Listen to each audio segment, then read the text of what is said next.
All right, rock and roll. So, do you want to start with the observation you made, or? What were you about to discuss? The vice president thing. Oh yeah, go ahead. Okay, so the vice president was on. He was talking about returning powers to the states, and Yep. there was that whole bathroom legislation thing that was like some executive order or something. Yeah, it was the dear colleague letters or whatever. Yeah.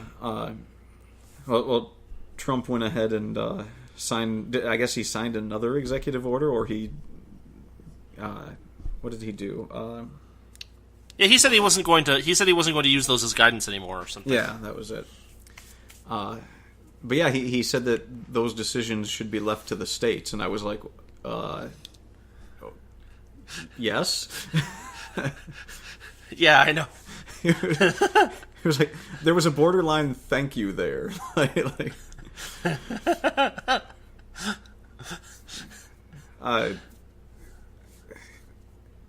this is. I mean, it's a little mind-boggling because I didn't vote for the guy, and I'm not putting any faith in him. However, yeah. He's been in office a couple weeks, and this is the first president that I legitimately think is better than the last president in my lifetime. I mean, I think that's probably true. It's a bit early to say. Like, look, so, like. But the vice president. The one thing that I can say is that it seems like he's actually started to do the things that he said he was going to do, which is better than certain presidents who failed to close Gitmo, who will remain unnamed. Yes, the unnamed president that promised to close and did not close Gitmo. Exactly. Whoever that may be. Hypothetically speaking, if there were a president... Let's just leave it... We'll just leave it to the imagination of the listener, Ramon.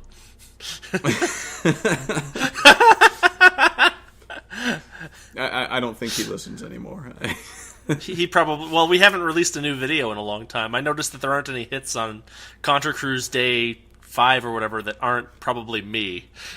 Yeah, well, that's true of a lot of our videos, though. I don't know. We had like 10 or 11 or 20 hits on one of them. Well, a lot of them were on the Batman Superman one, but I confess I've listened to that one like 20 times myself. I see. Anyway, but there's also that. There was also that. The final thing I think that the vice president said today was that we're committed to standing by our greatest ally. And then he did like this lengthy pause, like we're all supposed to guess who it is, and I was like, oh no, this is going to be the thing that sucks. And then he said Israel, and I was like, oh. Yeah, exactly.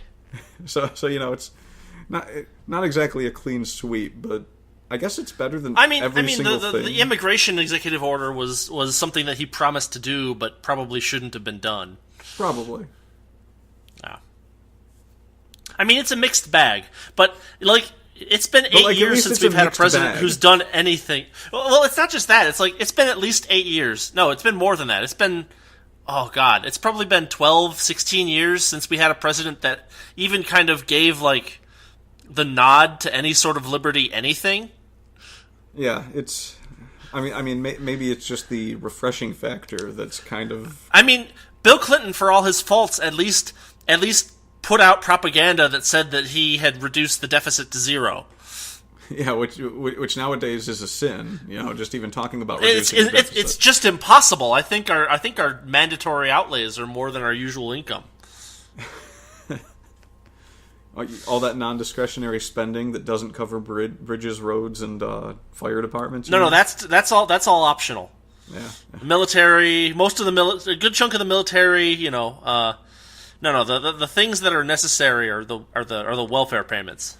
I don't even remember like what was it that there were only like 5 things in non-discretionary spending, and they were all ridiculously bloated. Like healthcare and defense spending was like $700 billion for defense, and then you looked at the discretionary spending, and it was like this little drop in the bucket compared to the chart of non-discretionary, and then but it was like divided up into like 100 things. Like here's this little sliver of what we're spending on roads and bridges, and meanwhile it's like you put the two charts next to each other, and everyone's like, where are we going to get money for our roads and bridges? And you're looking at this giant green bar for healthcare, and you're like, maybe there.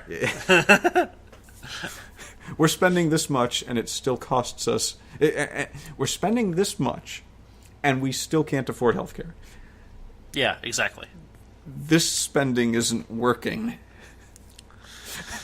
Well, I mean, it's the typical Keynesian nonsense about the multiplier, right? It's when in reality the multiplier for a government dollar is probably less than the multiplier for a private dollar. Because the multiplier itself is a stupid idea. The notion that this one particular dollar we're going to track every time that it gets traded over the next arbitrary period of time, and we're going to call that all that spending due to that original dollar of spending. When in reality, if you had just not taken that dollar from the person that you took it from before, they also would have spent that dollar on something, and someone that got that dollar would have spent it on something else. I mean, it's just silly. Yeah. But then you wouldn't have roads, so... Yeah, we never had roads before the government made roads. I saw a great...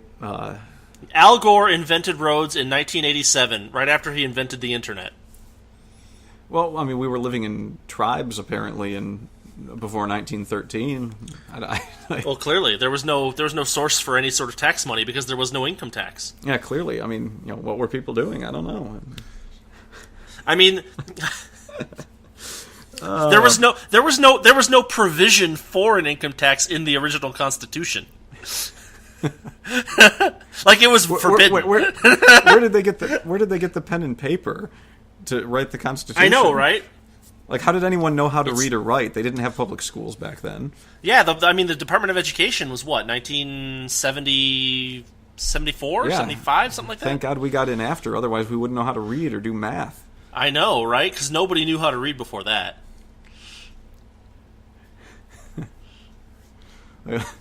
Like, we should have been asking his children, Daddy, what did you do before you could read? Huh? Yeah.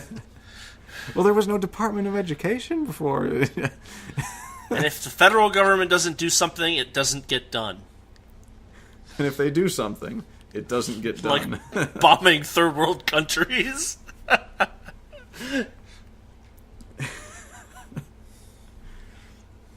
Or confusing everyone as to which bathroom they can use. They should just switch it. It should be like press your luck. Like when you walk up to a bathroom, they should both light up and flash, and then you got to hit a button, and you go into the door that has the flashing lights on it at that point. But if you get a whammy, then you just have to piss your pants. You just turn it into a game show. Turn it into a reality game show. Donald Trump is probably pretty qualified to do that, actually. We have the perfect president to make that happen. To make more of America into a reality game show. So I'm going to ask the question I asked before we started recording. Yeah. Do you think it makes people angry when Donald Trump calls news organizations fake news, and then they actually do something that's fake news, like, say, do a hit piece on a YouTube person? I can't think of anyone in particular. Let's say PewDiePie or something. I mean, come on. I mean, his stuff is so pablum. I mean, how could you find offense in any of it?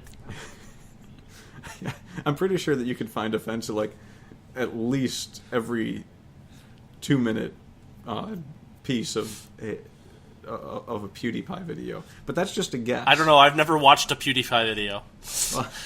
Well, I have watched one now. Uh-huh. But I mean, you and we play video games, and we watch YouTube videos of other people who play video games, and if we're really honest about it, you can find something offensive in pretty much any of those videos.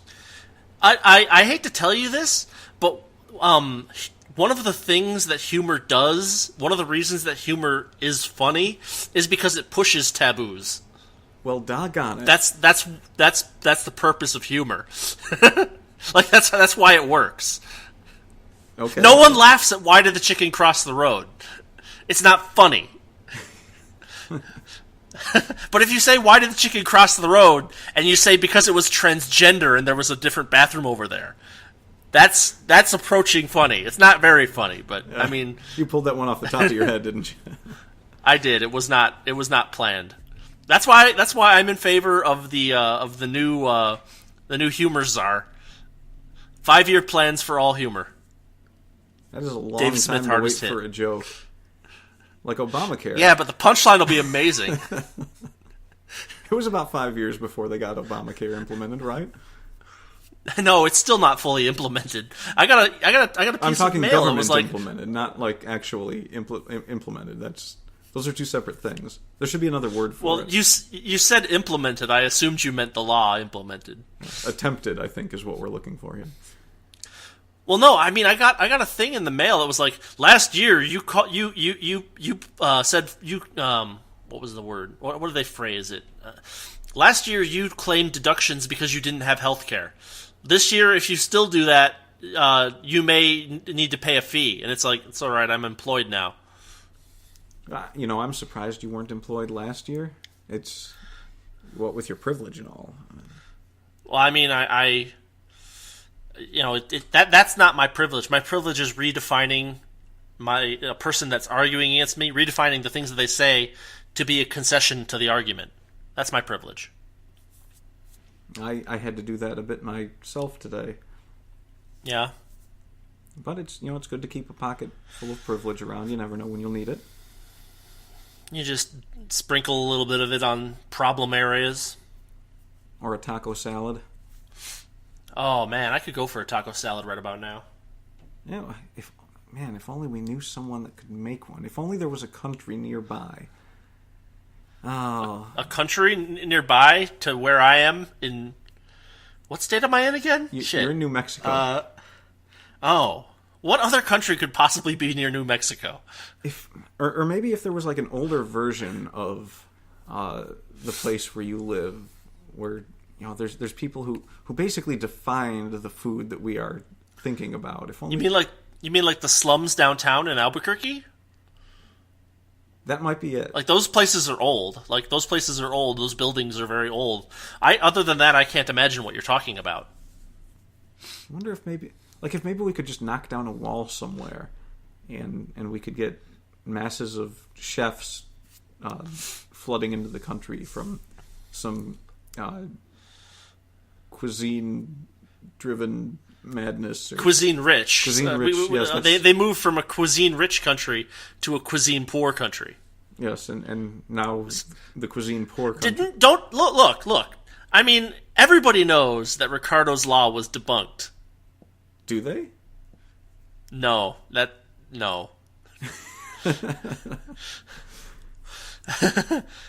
wonder how many people... Most people don't even know what Ricardo's Law is. Well, I mean, I forget it all the time. I always get it confused with... oh, shoot. I can't remember... Well, I mean, remembering Ricardo's Law is one of the things I'm poor at, so I leave it... So I pay someone else to do that for me. Well, that's what the internet's for. Look, I bet... I'm going to try it right now. I bet I could type it in. I don't know. I could send you a Let Me Google That For You link. Well, I didn't know this. I didn't know it was actually called the Law of Rent. I didn't know that either, but I don't think anybody calls it the Law of Rent except probably Karl Marx. And newsflash, he's been dead a long time. He's gone cold. Do they still keep stuffed Lenin in Moscow? I don't know. I hope not. I hope someone burns it. That'd be pretty cool. So what else is going on? Did you know some states have income taxes? I did know that, yes. Did you know some did not? Yes, I also knew that, yes. Did you know that despite this, they still have sales taxes? Did you know that? Really? I mean, I would assume that you can only have one type of tax at a time. Wouldn't that be logical? I don't know how to tell this story without directly pointing out that it comes from my friends on Facebook. Yeah, but everybody sees their friends on Facebook write ridiculous things on Facebook. That's what Facebook is for. It's for writing ridiculous things. Well, the one I came Isn't it? Yes, well, I think you put it better once, but we can go with that. Okay. No, in fact, we can't. I don't think we can. I think we're going to... You once called Facebook a circle jerk in which everyone faces the outside, and that is the most apt description. Did I actually say that? Yes, you did. I was trying to describe what I thought Facebook was, and I was taking way too long. I was just like, everyone's talking, but they're not actually talking to anyone. If you look at the words, it looks like they're talking to each other, but they're actually just. I don't even think they're talking to themselves. It's just they're talking, and then their words are left on this screen, and other people see it, but they're not really in the conversation, even if they're replying to them. And then you just said it's a circle jerk where everyone faces the outside, and I forgot that I said that. That's very apt.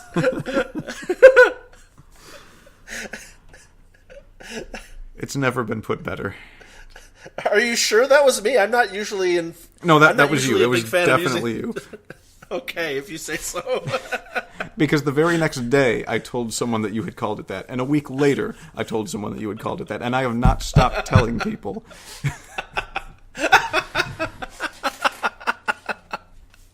Oh, Jesus. Okay, that's a good one then. Yeah, at work, people ask me, do you use Facebook? And every single time I say, I try not to because, well, as a friend of mine once put it. I see. I'm glad I can provide that service for you. Not the circle jerk service. I mean, like the service of defining Facebook.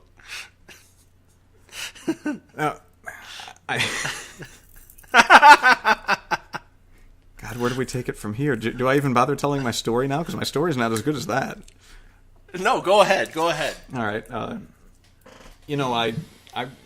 right, so I'm not going to use names here because I'm going to be honest. Sometimes people say things on Facebook, including myself, that they forget an important detail, and that's perfectly acceptable. I mean, everybody has blind spots. That's perfectly acceptable. Yeah. So I mean, these are friends of mine on Facebook, or at least one of them is a friend of mine on Facebook. I don't know who the rest of the people are, and but well, as usual, someone says something on Facebook, and other people pile on to virtue signal. Yes, that's kind of what was going on. I kind of Michael Maliced this one. Have you seen what he's doing on Twitter, by the way? I have not. Is it amazing? So he'll come onto Twitter and he'll say a play in 3 acts, and then he'll post a picture, and the picture will be some celebrity saying something, or like someone in the news or something will say something. And he will respond with a trite point that kind of shows how stupid that is, or how hypocritical it is. And then the very next thing will say, "You have been blocked from this account." That sounds like Michael Malice. Yes, he's done this several times now, and it's funny every time. Of course it is. So, what did I do? God, I hope I know what I did. I can't find the picture now. I just sent it to you, didn't I? Screenshots. There we go. Yeah, you did. It's hidden amongst a bunch of video game screenshots. Of course. So, without naming names here, because these aren't people worth hating. These are cool people. Except when I want to make fun of things they say. Have really bad economic philosophy. Well, I mean, almost everyone has that. I mean, ignorance is a bit of an excuse, right? Like, I mean, we go through, 12, 13 years of, mandatory public schools and learn zero about economics. Pretty much. Actually learn things that are against economics more frequently than things that are actual, useful, good economics. All right, but that's enough being apologetic for it, because sure. It's like, basically, if I say something on Facebook, there's there's entire groups of people that are ready to come at me from every direction, and they're pretty unforgiving about it. So I'm not feeling bad about saying no. You shouldn't. I mean, saying this. So if there's anything that I know that Facebook is about, it's about free speech. Oh yeah, Facebook's totally about free speech. You put your speech up, I am free to take it and talk about it with Rudy on our show. And well, it's not just that. I mean, like, they would never do anything like censure people for having unpopular opinions or anything like that. I mean, their free speech support is wonderful. Oh yeah, definitely. That's all. Oh yeah, totally. So go ahead. Yeah, the only reason that I gave it that much apology was because this is from a person who normally isn't one of the people attacking me. So, go figure. The first one I'm going to talk about is going to be something like that. So it says, where do these idiots who think getting rid of the income tax think money for this stuff is going to come from once it's not coming from that? Businesses? And then they have an LOL. Actually, they have an LMAO, which it really ruins trying to read a lot of this because I'm tempted to be like, where do they think it's going to come from? Businesses? LMAO. So then someone responded with a bit of a snarky comment, basically saying, if we allow businesses more freedom, blah blah blah. And then they're like, yeah, the American dream, screw you, everything is mine. So they're making fun of capitalism. Yeah. And then a response to that was, the Michigan GOP is trying to get rid of the income tax, except they also cut taxes to businesses and want to further cut those taxes. Where is our revenue going to come from? Where do they think money comes from? Getting really tired of being told I don't get how money works by a bunch of old white people who don't get how money works. And that was kind of the part where I was like, you know what, I am going to chime in. Because just because an old white person says something doesn't mean it's wrong. And if you're going to stick your neck out and say that you know something about money, then you're kind of asking for it. So again, this person says, God forbid job creators, this is in quotes, ever have to pay their fair share because they're here, quotes again. You mean they're more share, right? They're more share, yes. Yeah, they're more share. All right. Ever have to pay their fair share because they're here, quote... More share. More share. Ever have to pay their more share... There we go. Because they're here, quote, gracing our presence, unquote, with all these job trees growing jobbies. I don't know what that means, but I think they think that jobs grow on trees, which I think is incorrect. I mean, unless you want to be a berry picker, but the discounted marginal value product is very low. Yeah. So your wages, consequentially, your wages will also be low if you do something that has a very low discounted marginal value product. But that's a story for another talk. It sure is. Go on. So then we got another person chiming in. It says, I knew a Republican woman who would say, quote, job creator, with the reverence by which Wayone would say founder. Who is Wayone? I don't know. Wyon, or Who? Wyoun. Is this some... I have no idea. Knowing the crowd, it's probably a Battlestar Galactica reference or something. I don't care. I mean, I guess. It could be Babylon 5. I doubt it's Babylon 5. I suppose so. Okay, and so they're talking about Republicans, and so the next comment is, except they can't figure out cloning because they hate science so much. So yeah, I think they are referencing some sci-fi show here. But anyway, they go through all of this, and everyone's like, I'm tired of these old white people telling me how money works. Where are we going to get the money if we cut taxes to business and then get rid of the income tax? And I let it go on for a bit, and then I just wrote sales tax. Uh-huh. And that's that. The thread ended? Oh yeah, the thread ended. I think someone did like it. Who liked it? I don't know how to check who liked it. I don't care about Facebook enough. But it was just like I'm reading through this and I'm like, how did they miss that? Because that's the whole point. You get rid of the income tax. You lower taxes on business. You attract business. Business attracts workers.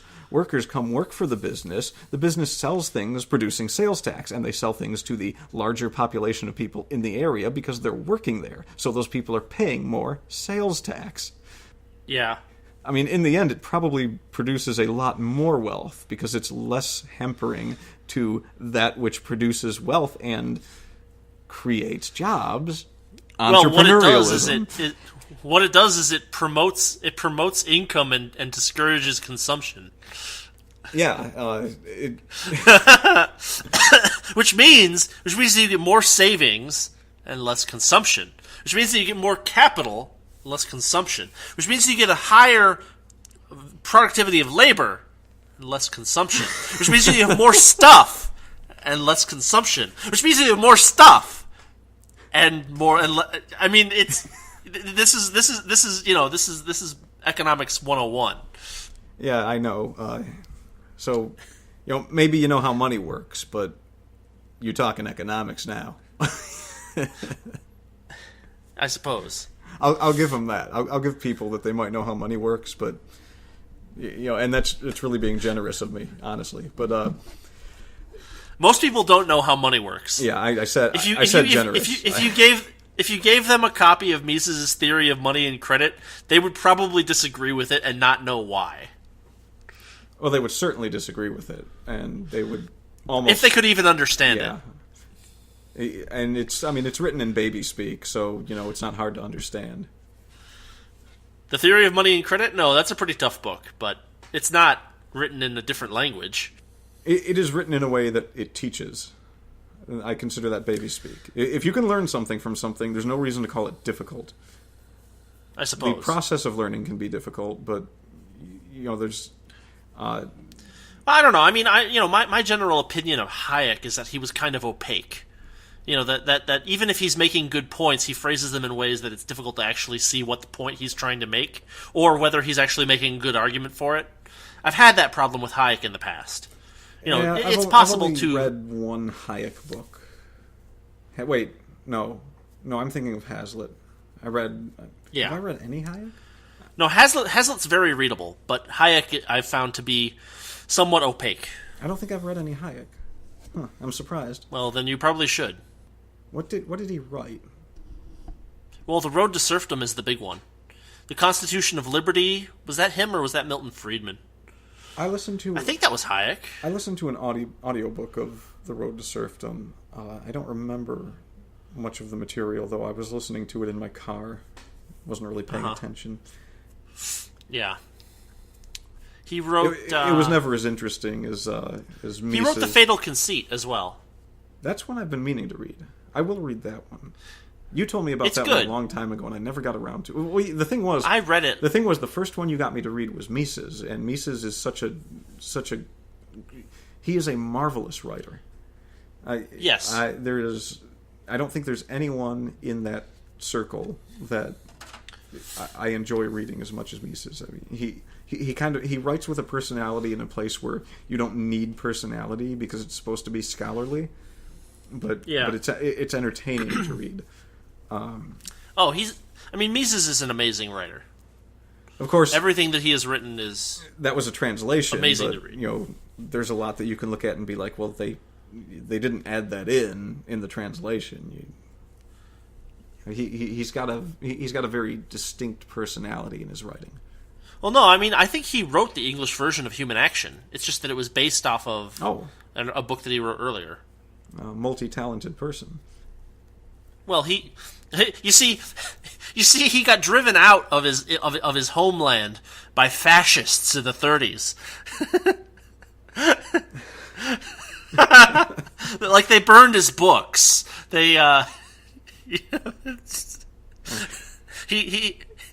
and so first he went to Switzerland and then he went to America. How contemporary. I think. Or I forget.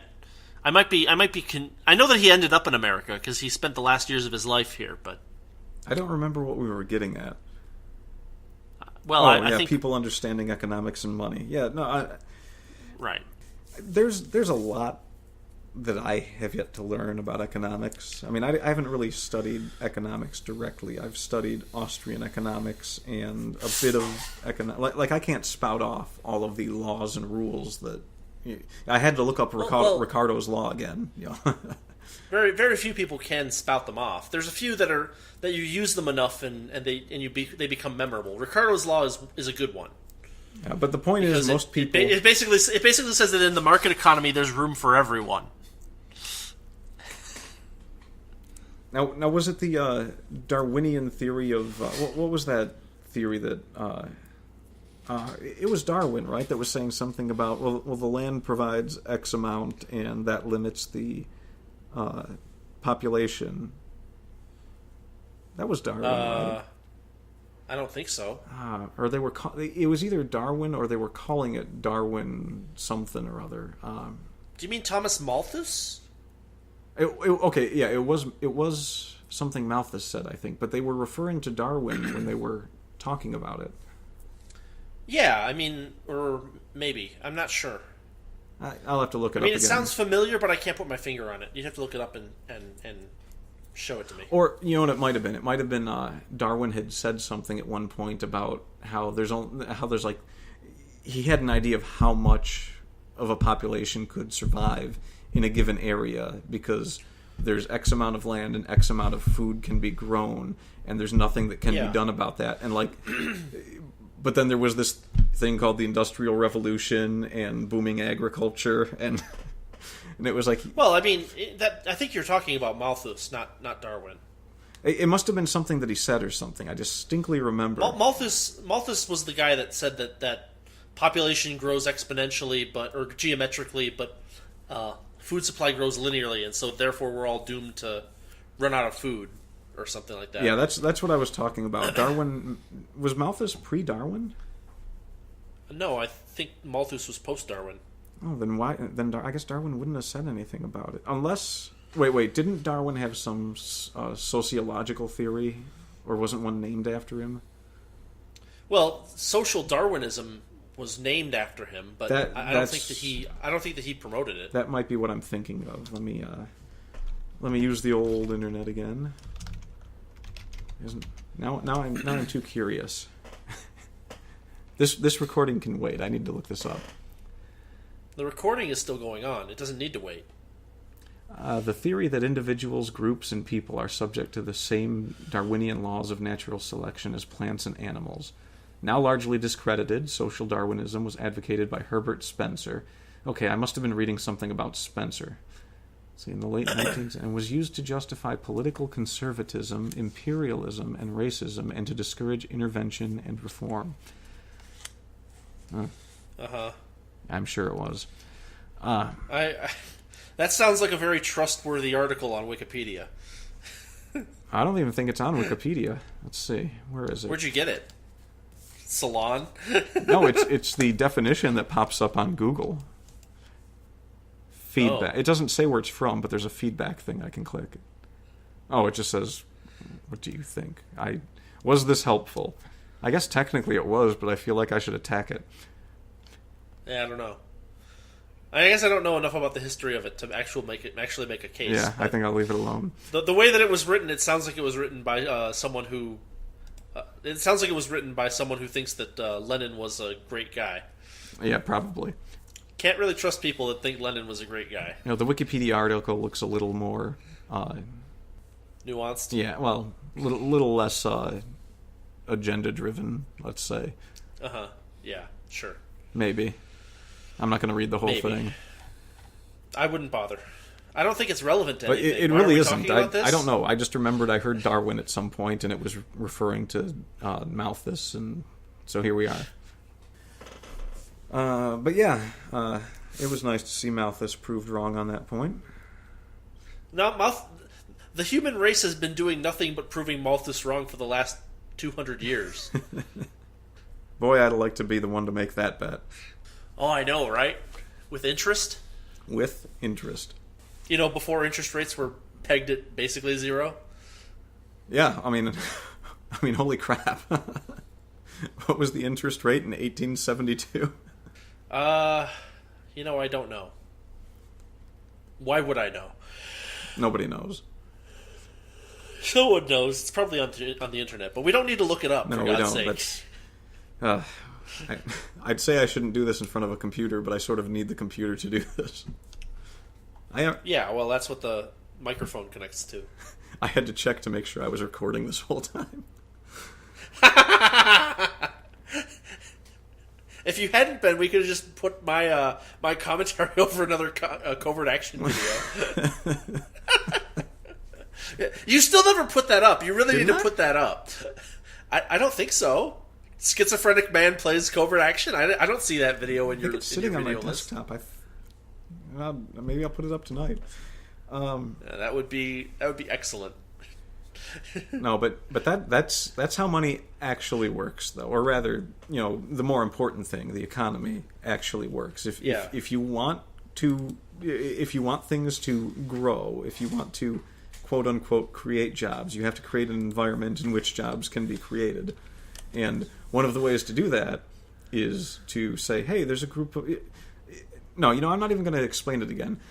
Did you hear the recent Jason Stapleton show where he was talking about the soda tax in... The what tax? The soda tax. Oh, the soda tax. Okay, I'm going to use the internet one more time here. This is like the loosest show we've ever done. I feel like I should be sitting here in sweatpants. You're not? I am. I am not. One of us has to bring unknown class to this show. I suppose. Oh, it was good old Philadelphia. Yeah, Philadelphia. Yeah, so they had that huge tax on soda and... You mean the tax that was like 80% of the actual price of the soda? Yeah. So it's like a case of soda would cost like $5, and now it costs $9. And people were not buying soda. They were like, I mean, they're in a city. They're not. It's not like it's the whole country doing it. It's this one city. Oh yeah. So people were just it's one city.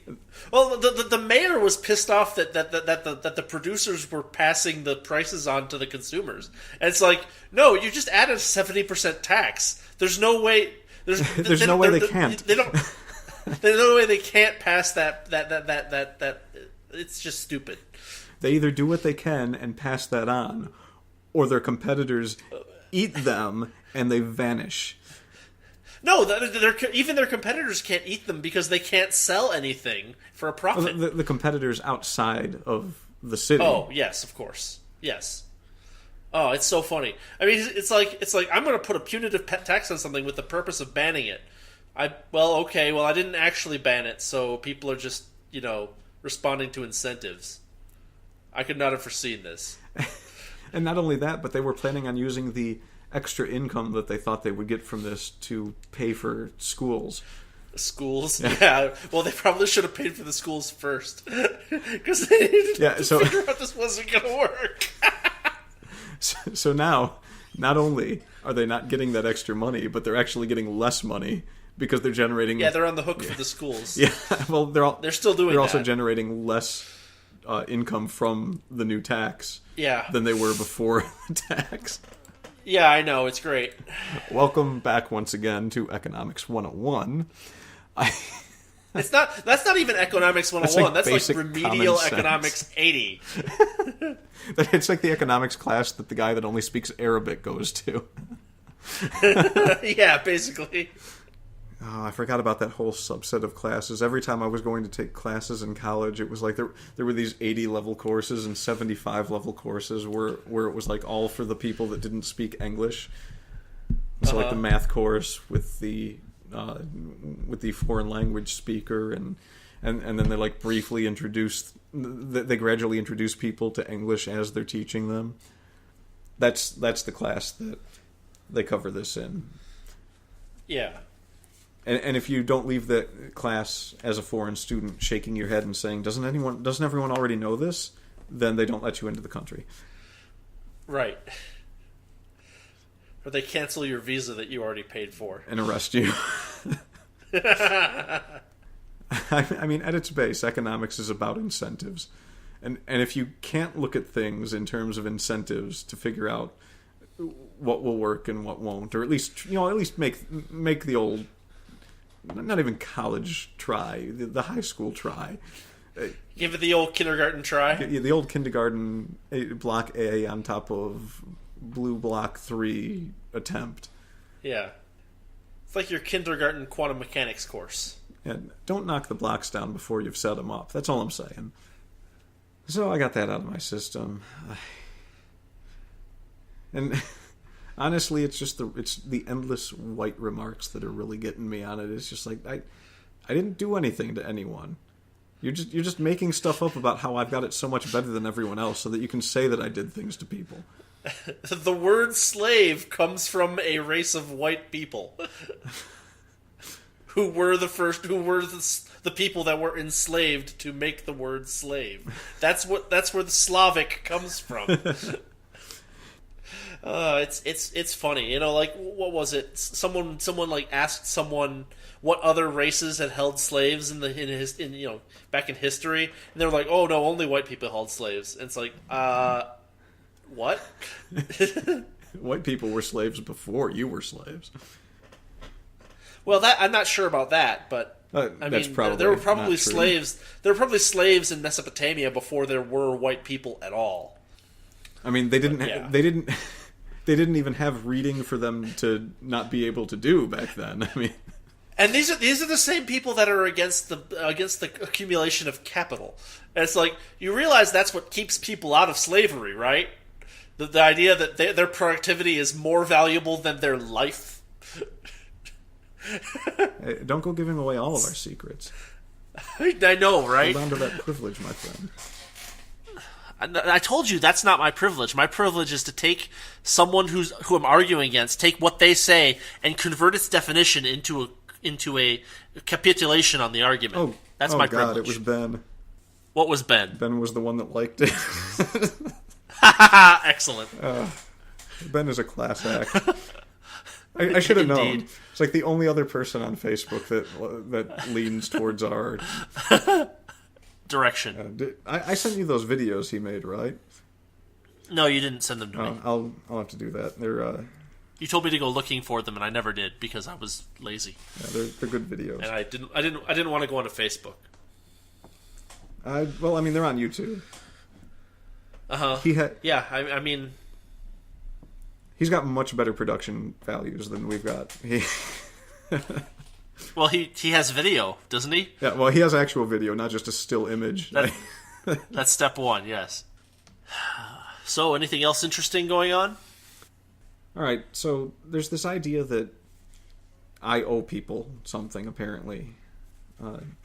And not just me. There's just this idea that everyone owes everyone something at some point, especially if you're white. You mean the plundering of all against all described by Bastiat? I was kind of wondering if you'd make that reference. Yeah, that's exactly what I'm getting at. What? I steal you, you steal me. This is not a stable society. Yeah, you even had to add a few notes. Oh, yeah, I did. It doesn't scan. Those were interventionist notes. Those are the ones that get taxed. It's not supposed to scan. I suppose. All right, so this made its rounds on Facebook.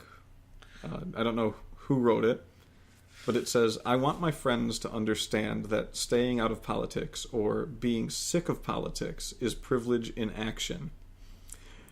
No, it's not. No, fuck that shit. No. These are the fucking people that are exactly what a totalitarian is. They believe that everything is political, and that's fucking totalitarianism defined. I mean, you said everything that I wanted to say before I even finished reading the whole thing to you.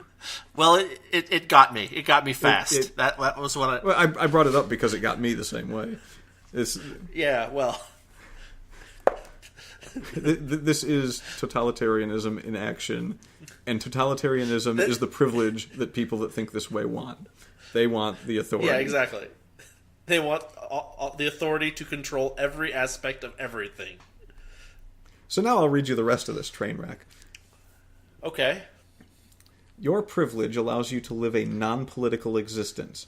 Okay. No, it doesn't. No, I fucking pay taxes. Yeah. No, fuck you. No, that is political. I fucking pay taxes, and I had to go through the fucking public school system. Fuck you. Thank you again. Is this how this is going to go? I think it is. All right. I mean, right. Is the whole thing outrageous? Can we just stop before I have a heart attack? No. Okay. I was trying to think of a nice way to put that, but I couldn't. Well, no, I mean, I was going to bring up public education directly referencing that, and you nailed it again, so... Well, we do think alike more often than is probably healthy. All right, so going on. We're halfway through the first paragraph. Oh, okay. Your wealth, your race, your abilities, or your gender allows you to live a life in which you likely will not be a target of bigotry, attacks, deportation, or genocide. All right, let me see if you get this one. Well, I mean, okay, so first off, the listing of things that there are 4 things there. 2 of them are immutable and 2 of them are mutable. So there's already a category error there. That is to say that if someone has different abilities from you got it. They can gain the abilities. You got it in one. Okay. All right, good. If we take this at face value, what is being said in this paragraph, if we assume that the person is talking about white privilege, which I think we can assume, then this person is saying that... This person is either saying that other races besides... So white male privilege is the only type of privilege? So what's your draft number? Huh. That's a good question. Yeah. Okay, you can keep going. No, it's all right. No, but so the abilities thing is... it's... Either this person is saying that... Well, it's like you've said a million times. There is no ability that you cannot learn with, a 10 minutes on Google and then 20 more minutes on YouTube. Like we live in a world that is so rich that free videos of people instructing you on how to do anything that you can think of under the sun are available at your fingertips for nothing. That was half of my point. There's another part, though. This is the part that really got me. Okay, go ahead. By using the term "your abilities," and specifically using the word "or" after that, they say your abilities or your gender, yada yada yada. But they use the word "or," implying that any one of these categories leads to the conclusion that they make. So by saying abilities, they are either implying that people who aren't white have no skills. Yeah, no, of course. Or I mean, this is the purpose behind affirmative action, right? Affirmative action is the racist belief that black people can't compete on the same stage as white people.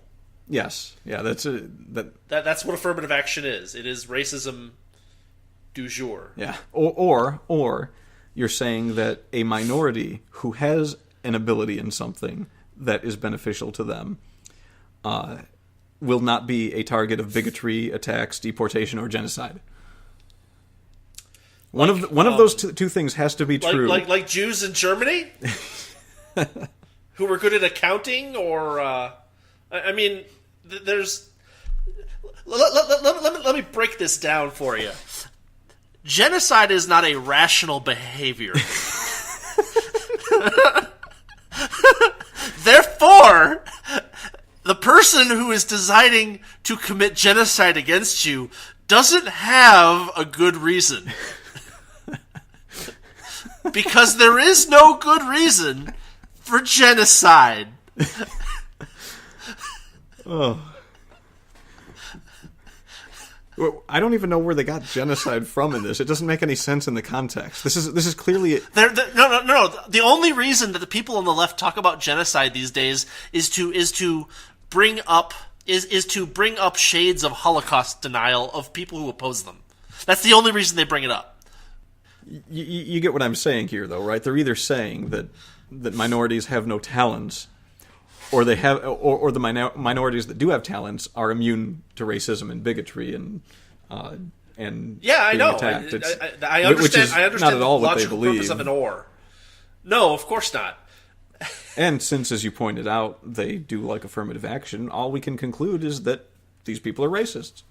Yes, and not very intelligent, honestly. Yeah. I mean, chances are they might not... Well, I mean, they are racist against white people at the very least, but let's assume that they weren't. No. I mean, no. They're actually... I mean, like... No, it's... I mean, the whole paternalistic urge that these people have with minorities is so incredibly destructive. It is the worst. I mean, it's like the LBJ's Great Society totally destroyed the black family, and I mean that's not even in dispute. Like there's no one who is saying, "Oh, that's not what happened." It's obvious. It's so obvious, and it's just it's the elevation of intentions over predictable results. It's the whole notion that easily predicted consequences are not unintended. Therefore, it says a lot about the people that support these sorts of incredibly destructive behaviors and policies. They don't get to say we had good intentions, because any idiot can see what the results are going to be. Therefore, their intentions are irrelevant. The easily predictable results are what count. Yo, you gonna be okay? I'm all right. Okay. Heart still holding up? Yeah, I'm all right. All right. Going in. No. I mean, we haven't gone through another one of their sentences for a while, so my rate's back down. Yeah, I just had to lay down some fucking truth there. I mean, Jesus. Well, I wish I could say I thought it would do some good, but you know the type of people we're dealing with. No. I mean, again, they're not interested in actual results. They're interested in intentions and virtue signaling. It's control. Don't forget control. Probably one of the most. It's control, but it's one of the most pernicious methods of thought that has ever existed. It's crystallized envy. Yeah, no, I got nothing better than that. Anyway, let's keep going. Yeah, I mean, you're on a roll, so we may as well. So next they say, you don't want to get political, you don't want to fight, because your life and safety are not at stake. All right. First off, I'm surrounded by people that think I'm a problem because I'm white and have too much. And exactly. I'm going broke. Second off, yeah, I don't even think I want to go to a college campus anymore, because apparently I wouldn't be able to talk without someone assaulting me. So my safety is kind of at stake. No, I mean these are the people that these are the same people that claim that mean words are physical aggression, and therefore they are justified in punching people in the face who say things they don't like. I mean, I mean, people accidentally, I think, use the word philosophy to describe this method of thought, but that is probably an insult to the etymology of the word philosophy. Well, illness is more appropriate. Yes, mental illness is pretty close. It kind of has that. It falls somewhere in a range of sociopathy or something like that. It's odd. Yeah, well, like you said, it's a circle jerk, or like I said, I guess it's a circle jerk where everybody faces outside. So, they're only interested in shrieking the things that everybody else wants to hear, and they don't actually look at what each other are doing. And they all face the outside so that they know everyone has their backs. And so that they pollute an area outside of where they are. Yeah. Like Native Americans defending a pipeline. Wait, no, the they weren't Americans defending weren't it. defending the pipeline. Protesting. Sorry, I got video games on the mind. I was thinking of tower defense. Uh-huh. I'm just kidding. Nobody thinks of tower defense. Yeah, I don't know. I mean, how many times can someone in an organization like BAM say we should kill white people before I'm allowed to feel like my life is at stake or my safety? Well, I mean, I kind of came up with this a long time ago, and I think it probably goes a little too far. But think about it this way: anytime that someone advocates for state action, they're pointing a gun at you, just by proxy. I don't think that goes too far. If That's how I've always felt. If someone points a gun at you, self-defense is not at all, crazy thing to perform. I mean, saying that I disagree with you is not saying that I want someone with a gun to force you to do what I want you to do. But on the other hand, saying that I should pay, an additional 10% in taxes is quite literally pointing a gun at me. Yeah, there's people that will argue that, and they're wrong. Well, I mean, it's totally worth arguing. I mean, it's a question of where you want to put the line on non-aggression, right? But I could see that being a way that a libertarian society deals with statist influences. It's like, well, if you're advocating, it's like if I called up someone and said, I really would like to put out a hit on this guy because he's just an asshole. That's a lot of people would say, yeah, that's aggressive, and you're liable for anything that happens because of that. In addition to the guy that actually does the hit, but then if you do the same thing, only you're talking to government, it's like, oh well, freedom of speech.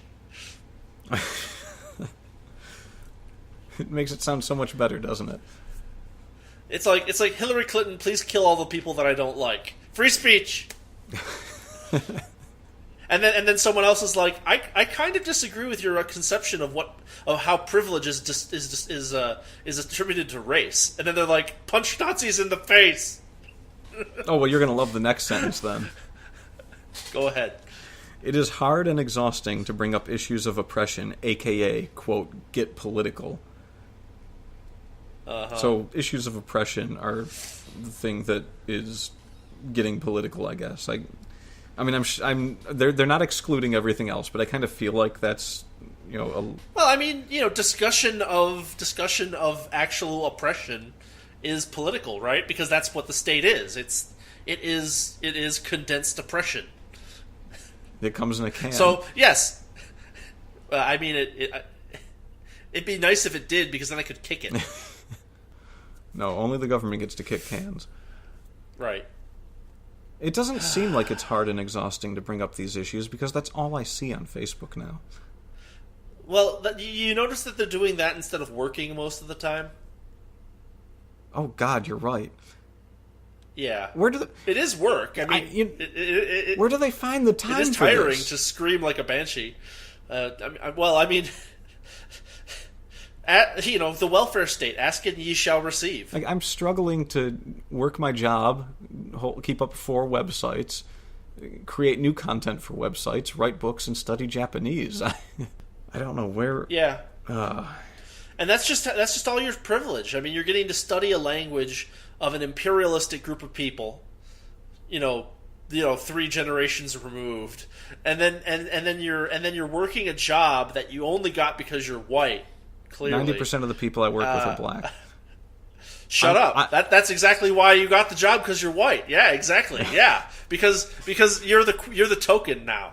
But that also but you're also like the slave driver man.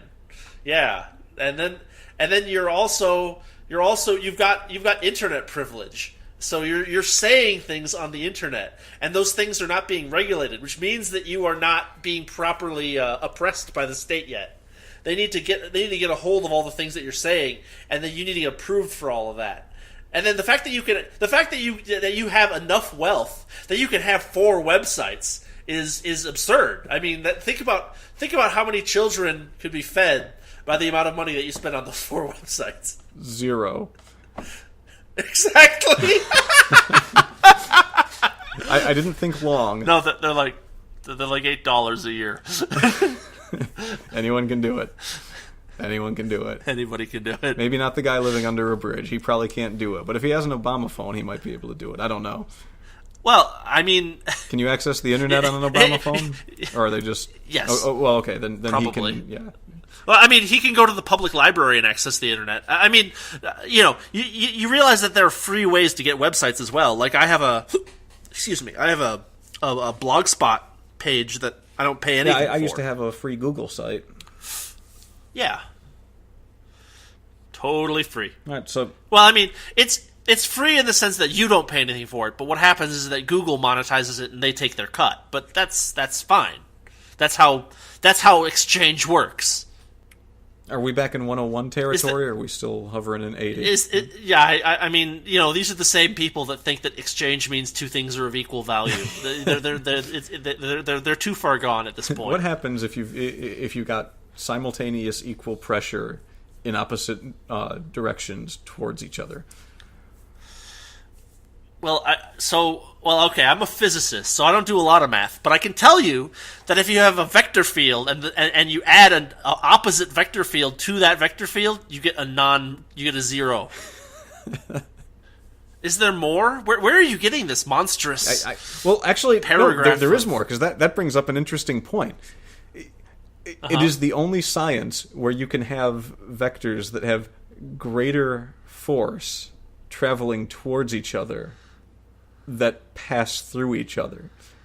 Well, I mean, it depends. If you're giving giving the vector to the amount that a person desires something, yeah, then the two vectors pass into each other despite having opposing forces. It's because economics is not a simple numbers game. It's an actual It's an actual thing that happens in reality that you can observe happening. If someone says, "I want that apple," and this other person has the apple, and you've got an orange, and that person would rather have the orange than the apple, you trade. You both get the thing you want more, so you are both wealthier. And this, yeah. Well, I mean, when you tell people that that uncoerced transfer of goods makes people richer, they're just like, I don't see how that's possible.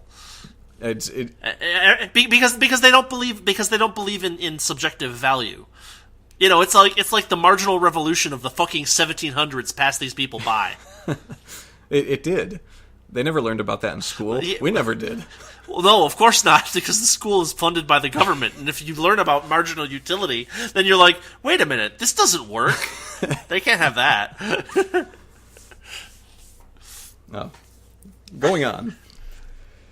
Carl Menger is rolling in his grave. Oh, he's like on a fire spit. Are you kidding me? This is rotisserie Menger. Oh, so anyway, reading on. Okay. The fighting is tiring. Then stop. Well, maybe you should fight for something that's actually real. It's like Don Quixote here. It's like there's that windmill, but it's actually a giant. I'm gonna go attack that, and people are like, okay, that's fine. Just don't stab me with your crazy lance. All right, just go ahead. Yeah, the fighting is tiring. I get it. Self-care is essential. But if you find self-care is essential? I thought we were supposed to socialize our care. Okay, that was a bit of a stretch, but... Yeah. But if you find politics annoying and you just want everyone to be nice, please know that people are literally fighting for their lives and safety. Yeah, why don't you tell that to many of our fathers? No. Fighting for their lives, fighting for their fucking lives. That's it's so ridiculous. You're sitting on the internet, bro. No. I mean, like, look. Even if Donald Trump were to deport every single illegal immigrant, that would not kill them. Their incomes would go down, but that would not kill them. There might be some of them who petulantly would refuse to work, and that might kill them, but that's not... I mean, their discounted marginal value product is still the same. It's just now there's more competition for their jobs. I mean, it's like the person who has to use a bathroom that they don't like is like I die Horatio. It's like, come on. Like I get it that you have certain like issues with your personal identity. That's fine, but like, it's like you're not the only person in society, and so sometimes you have to do things that are a little bit uncomfortable for you because other people become even more uncomfortable. That's what living in society is like. Isn't it just grand that we as libertarians have to lecture socialists about what it means to be social cooperation, because they don't know what it is, because everything they see is coercion. Yeah, I know, it's ridiculous. And they think we're the ones that don't know how to cooperate, because we think of businesses as having to compete with each other, when in reality businesses competing with each other are actually cooperating by creating a price structure and cooperating with other businesses to produce a structure of capital production. It's like Mises said, socialism is not a system of economics. It is the antithesis of a system of economics. It is death. And it rides a pale horse. That pale horse is known as Marx and Malthus. I was going to make a white privilege joke about the pale horse, but that works too. Yeah. And then they just... Well, Marx and Malthus were both white. But they were foreigners. I think Malthus was English. It's foreign enough. Not really. I mean, like... Hey, the English were like a fairly significant... Like they were the company that they were the country that owned America before America was America. They're not really foreigners. I mean, they are now, but like I think Malthus predates that stuff. They should make claim on it like the Native Americans. Well, I mean, it's like okay, so it's one thing to say that okay, so like I mean, like I was thinking about this recently, and it's like okay, in the same way that so-and-so landing on America and saying I claim this land for Spain does not entitle Spain to permanent ownership of the entire continent of North America. Walking through an area and maybe hunting an animal there once in a while does not entitle one to a permanent, perpetual ownership of that land either. You know, we need to have this is one of those things that people don't quite understand, is that you have to come up with a standard for ownership. And, a good one, maybe not the best one, but a good one is the Lockean, mix your labor with the land or something like that, right? So, hypothetically, let's say hypothetically that we were going to that the government was going to disband and give everything up. Well, I mean, it would be totally reasonable to take any land, and even some buffer land around it that had, say, Indian ruins or Indian graveyards or things like that, anything where there was tangible archaeological evidence that it had labor mixed with it, that land. It would be perfectly reasonable to take that land, set it aside, and dole that land out specifically to the people that have claims on it, and then to take the rest of it and dole that out to everybody, including the people that had the original claims on other stuff, right? I mean, like the notion that things should be privately owned does not necessarily imply that current deeds are all 100% just. Okay. I don't know why I'm going on with that. I was just wondering where you were going with it. Well, I mean, that's my point. Is that I heard someone on the internet arguing that because the Indians were here first, that they own all of North America. Okay, I see where you're going. It's like, okay, I mean, I can understand that there are indeed certain parts of America that they own. Totally understand. But the whole thing, I don't think so. I mean, you have to have a standard for what constitutes homestead. Yeah, I mean, and the Lockean standard maybe it's not the best one, but the Lockean standard is at least a standard that we can go by, and it seems fairly equitable. Yeah, I mean, would it have held true if there were only 5 people here before anyone landed here? Would the generations following those 5 people be the owners of the land today? This massive expanse of land that they couldn't possibly put to full use on their own? Right. I mean, look at how many people... Well, they get to charge rent. Look at how many people are in America right now. We do not put the land to full use. No, of course not. We have the federal government owns huge swaths of land and prevents it from being used. Yeah, it's like we're dots on the map. There's a couple of big cities, and then it's just like little specks here and there. There's so much unused land. But apparently we're overpopulated, too. I don't get where that comes from. Well, I mean, you have to remember that all of these things are written by people that live in cities and are extremely... I mean, they live in bubbles in cities, so they're even more crowded than the city normally is. So they have no imagination. Well, that's definitely one thing that you can say of socialists, yes. That's why they don't understand how incentives work and how intentions are not the same thing as the results of a policy. Like the mayor of Philly.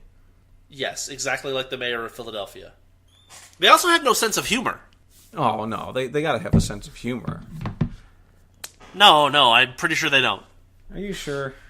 I don't know. Maybe not. I don't know. I get that impression sometimes, occasionally. I was being sarcastic.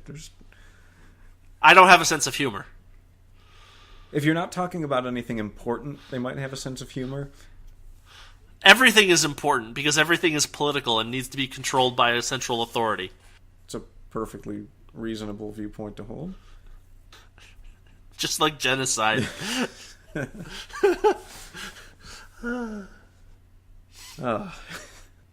I have delicious lunch? If only I had a maid. Wait, wouldn't that just be an expression of my privilege, though? You know, when I was in college, I was in this class. You had to take at U of M. You had to take a semester of like a race and ethnicity course, is what they called it. It was a requirement. I took American Culture 100, and one of the exercises that we did in this class was the teaching assistant or the graduate teaching assistant or whatever they called them got together with one of the other girls in the class, and they wrote up a list of things that defined privilege. And then they had everybody stand in a line, and they read these things off, and depending on whether it agreed with you or whether it described you or just didn't describe you, you either took a step forward or took a step back or stood still. And me and another white guy were the two guys furthest back in the class. Really? Yeah, really. It was beautiful, and like, having a maid was one of the things that a bunch of people stepped forward for. And I was like, "What the hell? Where did all you people get maids?" Yeah, seriously. I feel cheated, actually. Yeah, I know, right?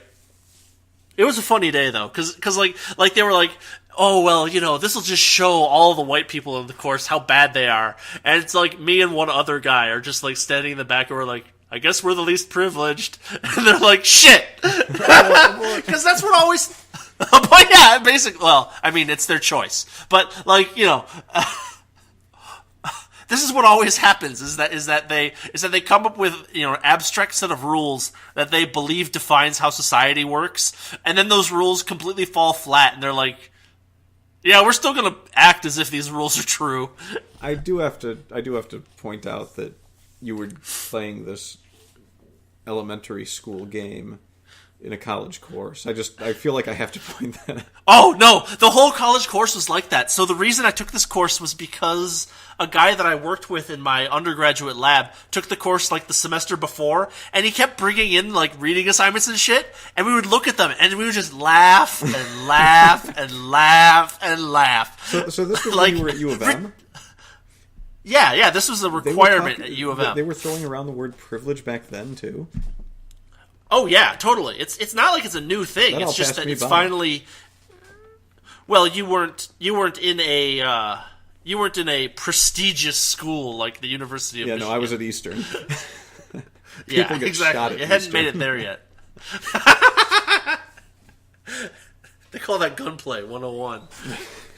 It's a requirement. Oh no, I'm sure that most of them shot themselves. They didn't know how to use the guns. That's possible. They fall on the Bernie Sanders end of the intelligence scale. I wanted to kind of I want like the B for bottom Bernie Sanders. I wanted to make this scale. It was there's a sliding scale, and it's like the level of intelligence based on Barack Obama, Donald Trump, and Bernie Sanders, and I made it specifically to attack Sanders because it was like Donald. Yeah. So Barack Obama's at the far end, and it's like gives decent speeches, doesn't stumble over words, presents himself. You know, he presents himself pretty nicely overall. Educated, and then Donald Trump would be more towards the middle of the scale, and it's like kind of an egomaniac, a bit of a moron, but can run a business. And then at the very end of the scale, there's Bernie Sanders, and it just says doesn't know shit about economics, Deborah. Chump frunge. There we go. It's like that. All it says under him is chump frunge. Chump what? Frunge. Just a word I made up. Okay. Don't make me explain stuff. Frunge. Chump frunge. I mean, I can imagine how it's spelled, but I mean... Well, now you know for sure. It's not a word. You just made it up. Yes, that's true. You should make that meme and put it on Facebook. Well, I mean, it's pretty accurate too. Unless you're right about what Trump is doing, then I got to give him more points than I was giving him. Which we didn't bring that up yet, did we? No, I don't think so. So I was listening. Shall I just go? Just run with it. I am way behind in the Jason Stapleton program. And so, like, I'm just listening to one that was, like, right after the inauguration. So, like, last month. I'm way behind. But I was listening to it, and he brought up the first press conference after the inauguration where, what's his name? Sean Spicer came out and was like, the media is a bunch of liars, and they lied about this, and they lied about this, and they lied about this. And then he's like, and here are the actual facts. And he lists 4 things that are just demonstrably not true, right? And so Jason Stapleton is like, oh, the media, we all know that the media is lying. You guys shouldn't also lie. You're just as bad. And I kind of thought about, like, the things that I've been seeing Trump's press people doing in the last month. And I realized, I don't know if I'm seeing a pattern where there isn't one, and I'm just, I'm seeing a pattern that doesn't exist, or if it's unintentional or what. But if it's intentional, it's brilliant. Because what seems to be happening is that every time the media lies about Trump just lies back in the opposite direction.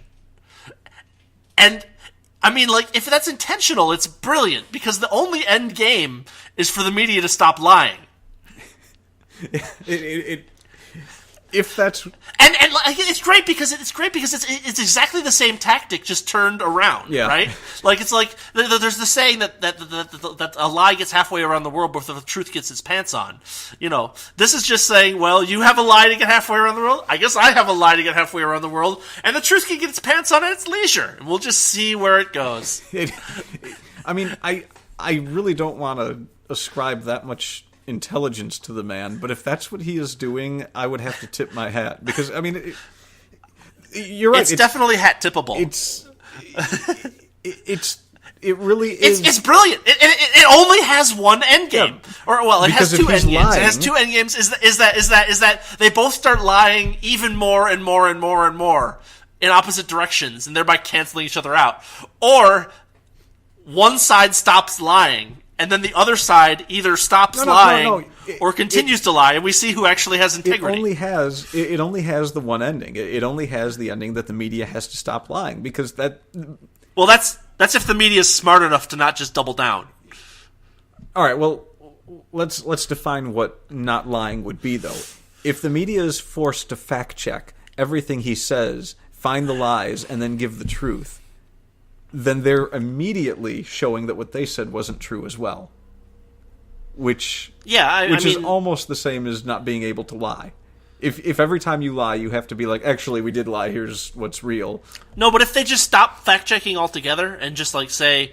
But they won't, because it's Donald Trump. Trump killed a bajillion immigrants yesterday. And then Trump's like, I killed 0 immigrants yesterday. And they're like, but he killed 10 bajillion immigrants yesterday. He's like, I didn't kill anyone. What the hell are you talking about? I raised an immigrant from the dead. I resurrected 4 immigrants yesterday. He starts coming out in, like, the Pope's hat. I'm just waiting for him to start doing like a constant Rodney Dangerfield impression. We have a president troll. Well, that's been true for the last, say, 12 to 18 months. That's been long going on. No, but this whole you lie, I lie back, it's devilishly efficient. Yeah, they did all. What were you saying? They did all. And you know what it actually does? What it actually does is it gives the alternative media an opportunity to gain more integrity and popularity. Because if both of these sides are lying and the fact checking is left to the people who are outside the traditional media, then they're the only ones that people are going to start listening to. It's going to be beautiful. Well, I think there's an element of truth to what you're saying already, because part of my self-torture is that I listen to NPR. I like to, there's this crazy idea that you have to try and get everyone's version to try and form your own opinion. No, it's more of a know your enemy thing. Yeah. And there have been several interviews now that I've heard where journalists are talking about how they have failed to engage people properly, and how they made a lot of mistakes leading up to the election that they're personally responsible for, and it's like this self-deprecating thing where they're like, they're kind of implying that we need to kind of change the way that we're trying to get our message out, and it's just hilarious because it's like they don't want to. No, they had to be dragged kicking and screaming, and that's what's happening. I mean, okay, so as it stands, I kind of think that Donald Trump is a bit of a moron, but what does that say about my opinion of the people that he's showing up? What does that say about my opinion of the media? Yeah, no, I mean, it's one thing to be of low intelligence. It's another thing to have to be thought circles around by someone that everyone perceives of being of low intelligence. Yeah, that's really got to kick him in the teeth. Yeah, it's like, okay, I'll just use Twitter. Like, I feel like there was someone with a cigar in their mouth that had to snub it real quick and be like, he's doing what? What is he doing? Yeah. He has completely circumvented our media. Well, it's not. I mean, it's not just that. Like, the end game of what he's doing is to make the media honest again, which in reality would make America great again. I know, right? That's why I have so much trouble believing that it's intentional. It's too good to be intentional. Yeah, it's such a masterstroke that it's got to be dumb luck. It has to be. It can't possibly be intentional. I don't know. It would be. It's too good. Like, I can't imagine that anyone in politics actually has the brains to come up with something like that. So, but now we're racist Trump supporters because we're totally behind the guy, right? Yeah, totally. Tell you what, if he's doing that, I am. I mean, if I could find solid evidence that he was actually doing that, I'd be like, okay, I can get behind this. But I highly doubt that such evidence is forthcoming. That is some really wishful thinking. But oh my god, what hilarious thinking! Oh yeah. I mean, it's worthy. It is worthy. Yeah. It's worthy of note. It's something that I popped into my head as I was listening to this. Because it was Stapleton's reaction was like, the media's lying and now you're lying back. It makes you just as bad as them. And I'm like, does it? And he's not losing support either. Does it actually? Okay, so I don't know. I don't know the opinion polls or whatever, but I mean, it seems like it is. It has at least as a potential outcome a positive endgame. There is a potential positive outcome to this, in that both parties have to just tell the fucking truth. But that's wishful thinking at best. Oh well, at least it's something. Yeah, well, it was something interesting. How often were we getting rays of sunshine like that in the past 16 years? Not at all. They closed Gitmo yet? No. Because he could do that. I don't think it's one of his priorities. At least he's honest about it not being one of his priorities. It's like picking up a pen, though. I mean... No, like I said, it's not one of his priorities. And, at least he's being honest about it not being one of his priorities. Yeah. I can't stop laughing about that, too. It's like, say what you will. He's already committed himself to doing more of the things that he said he would do than Barack Obama ever did. Yeah. I mean, he has put pen to paper on several items already. That has its pluses and its minuses. Well, the minus is that he's putting pen to paper. Yeah.